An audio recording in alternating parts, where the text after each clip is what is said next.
नमस्कार। मौलिक अधिकारों पर अपनी बातचीत को चलिए आगे बढ़ाते हैं। आज हम बात करेंगे भारतीय संविधान की उस शील्ड, उस ढाल के बाकी हिस्सों की, जो हर नागरिक को स्टेट की पावर से प्रोटेक्ट करती है। तो सवाल ये है कि आखिर एक नागरिक के अधिकार कहाँ खत्म होते हैं और कहाँ से शुरू। आज हम उन्हीं आर्टिकल्स को, उन्हीं अनुच्छेदों को एकदम करीब से समझने वाले हैं जो हमारी आज़ादी, हमारी सुरक्षा और हमारे न्याय की बाउंड्रीज तय करते हैं। तो आज की एजेंडा पर एक नज़र डालते हैं। हम बात करेंगे अधिकारों के अगले अध्याय की, फिर जीवन और गरिमा का संरक्षण कैसे होता है ये जानेंगे, आस्था और संस्कृति की स्वतंत्रता पर चर्चा होगी, न्याय के अधिकार को समझेंगे जो कि अल्टीमेट सेफगार्ड है, और आखिर में देखेंगे कुछ विशेष अधिकार और उनकी सीमाएं। तो आज़ादी और बराबरी जैसे जो बेसिक राइट्स हैं, उनके बाद कहानी आगे बढ़ती है आर्टिकल 22 से 35 तक। और पता है, यहाँ संविधान हमें कुछ बहुत ही स्पेसिफिक खतरों और सामाजिक बुराइयों से बचाता है। तो चलिए सबसे पहले बात करते हैं उन अधिकारों की जो सीधे सीधे किसी भी इंसान की लाइफ, उसकी लिबर्टी और उसकी डिग्निटी यानी उसके सम्मान की रक्षा करते हैं, खासकर जब बात गैर कानूनी हिरासत या एक्सप्लॉयटेशन की हो। तो वो क्या चीज़ है जो किसी को भी मनमानी गिरफ्तारी से बचाती है? इसका सीधा सा जवाब है आर्टिकल 22। ये एक बहुत ही ज़रूरी, एक क्रिटिकल सुरक्षा कवच है, लेकिन ये दो तरह की गिरफ्तारियों में एक बहुत बड़ा, बहुत ही ज़रूरी फ़र्क भी बताता है। अब देखिए, ये जो फ़र्क है ना, इसको समझना बहुत ज़्यादा ज़रूरी है, खासकर परीक्षा के नज़रिए से। एक तरफ है ऑर्डिनरी लॉ, जिसके तहत मिले अधिकार काफ़ी मजबूत है। कारण बताया जाएगा, वकील मिलेगा, 24 घंटे में मैजिस्ट्रेट के सामने पेशी होगी। लेकिन दूसरी तरफ है प्रिवेंटिव डिटेंशन लॉ। जब बात नेशनल सिक्योरिटी की आती है, तब ये कानून लागू होता है, और यहाँ पर वो अधिकार थोड़े सीमित हो जाते हैं। अच्छा, तो मनमानी गिरफ्तारी से तो प्रोटेक्शन मिल गई। इसके बाद हमारा संविधान दो और बहुत बड़ी सामाजिक बुराइयों पर, आप कह सकते हैं, सीधा हमला करता है, और वो है शोषण या एक्सप्लॉयटेशन। तो यहाँ पर दो की आर्टिकल्स हैं। आर्टिकल 23 जो ह्यूमन ट्रैफिकिंग और बेगार यानी किसी भी तरह के फोर्स लेबर पर पूरी तरह से रोक लगाता है, और ये रोक सिर्फ सरकार पर नहीं, प्राइवेट सिटीजन्स पर भी है। और फिर आता है आर्टिकल 24 जो स्पेसिफिकली बच्चों के लिए है कि 14 साल से कम उम्र के बच्चों से किसी भी फैक्ट्री, खदान या खतरनाक काम में मजदूरी नहीं करवाई जा सकती। तो देखिए, हमने शरीर और श्रम की गरिमा की बात कर ली। अब बात आती है मन और आत्मा की आज़ादी की। हम सब जानते हैं, भारत की सबसे बड़ी खूबसूरती ही उसकी डाइवर्सिटी है ना? तो हमारा संविधान इस मिक्स्ड कल्चरल और रिलीजियस फैब्रिक को भी एक बहुत मजबूत शील्ड, एक ढाल देता है। और ये शील्ड बनी है 4 मजबूत स्तंभों से।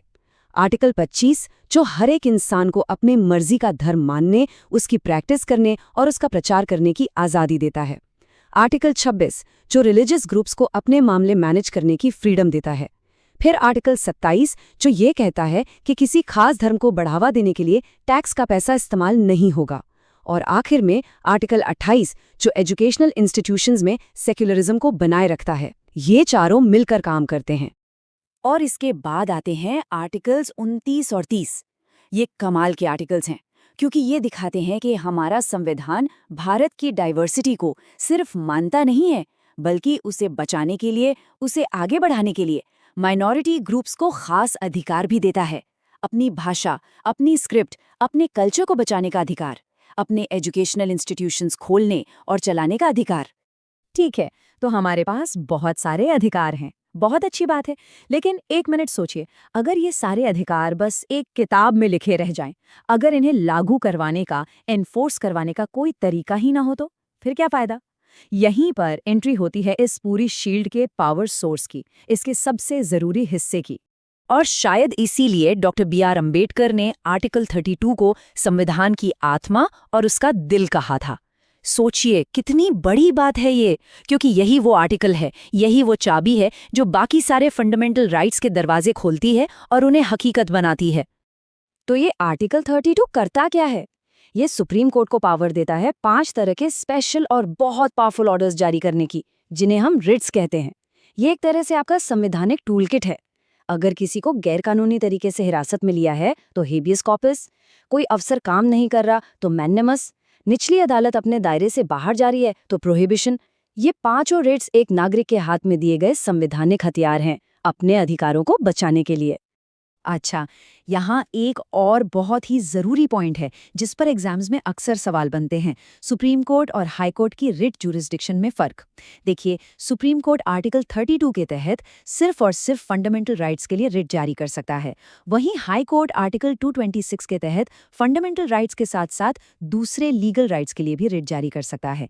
तो इस मामले में हाई कोर्ट का दायरा वाइडर है, बड़ा है। लेकिन एक पेच है, आर्टिकल 32 सुप्रीम कोर्ट के लिए मैंडेटरी है, वो मना नहीं कर सकता, जबकि हाई कोर्ट के लिए ये डिस्क्रिशनरी है। ये एक बहुत बड़ा फर्क है। तो हमारे पास ये शानदार ढाल है, लेकिन जैसे हर चीज के साथ होता है, इसके भी कुछ टर्म्स एंड कंडीशंस हैं, कुछ सीमाएं हैं, और इन्हें समझना भी उतना ही जरूरी है। तो यहाँ 3 खास आर्टिकल्स हैं। आर्टिकल 33 पार्लियामेंट को पावर देता है कि वो आर्म्ड फोर्सेस या पुलिस फोर्सेस के मेंबर्स के फंडामेंटल राइट्स को ज़रूरत के हिसाब से रेस्ट्रिक्ट कर सके। आर्टिकल 34 कहता है कि अगर कहीं मार्शल लॉ लगा है तो वहाँ फंडामेंटल राइट्स पर पाबंदी होगी। और आर्टिकल 35 कुछ खास फंडामेंटल राइट्स पर कानून बनाने की एक्सक्लूसिव पावर सिर्फ और सिर्फ पार्लियामेंट को देता है। तो मतलब साफ है, ये अधिकार एब्सोल्यूट नहीं है, असीमित नहीं है। देश की सुरक्षा और पब्लिक ऑर्डर के लिए इन पर रीजनेबल रिस्ट्रिक्शंस लगाए जा सकते हैं। और आखिर में एक बहुत ही जरूरी बात, एक कॉमन कंफ्यूजन को दूर करते हैं। क्या संविधान में दिए गए सारे अधिकार मौलिक अधिकार यानी फंडामेंटल राइट्स होते हैं? नहीं। देखिए, आर्टिकल 265 कहता है कि बिना कानून के कोई टैक्स नहीं लग सकता। आर्टिकल 300A जो अब राइट टू प्रॉपर्टी है, वो एक लीगल राइट है। आर्टिकल 301 जो ट्रेड की आज़ादी देता है, और आर्टिकल 326 हमारा राइट टू वोट। ये सब बहुत बहुत ज़रूरी कॉन्स्टिट्यूशनल राइट्स हैं, लेकिन ये फंडामेंटल राइट्स नहीं है, क्योंकि ये कॉन्स्टिट्यूशन के पार्ट 3 के बाहर हैं। और इसका सीधा सा मतलब क्या हुआ? इसका मतलब ये है कि इनके उल्लंघन पर कोई सीधे आर्टिकल 32 के तहत सुप्रीम कोर्ट नहीं जा सकता। उसके लिए नॉर्मल कानूनी प्रक्रिया अपनानी होगी। तो संविधान ने तो ये ढाल हमारे हाथ में दे दी है। अब सवाल ये है कि इसका इस्तेमाल करना और इससे भी बढ़कर इसकी हिफाजत करना, ये किसकी जिम्मेदारी है? एक जागरूक नागरिक होने के नाते ये जिम्मेदारी हम सबकी है। आखिर अधिकारों के बिना लोकतंत्र का मतलब ही क्या है?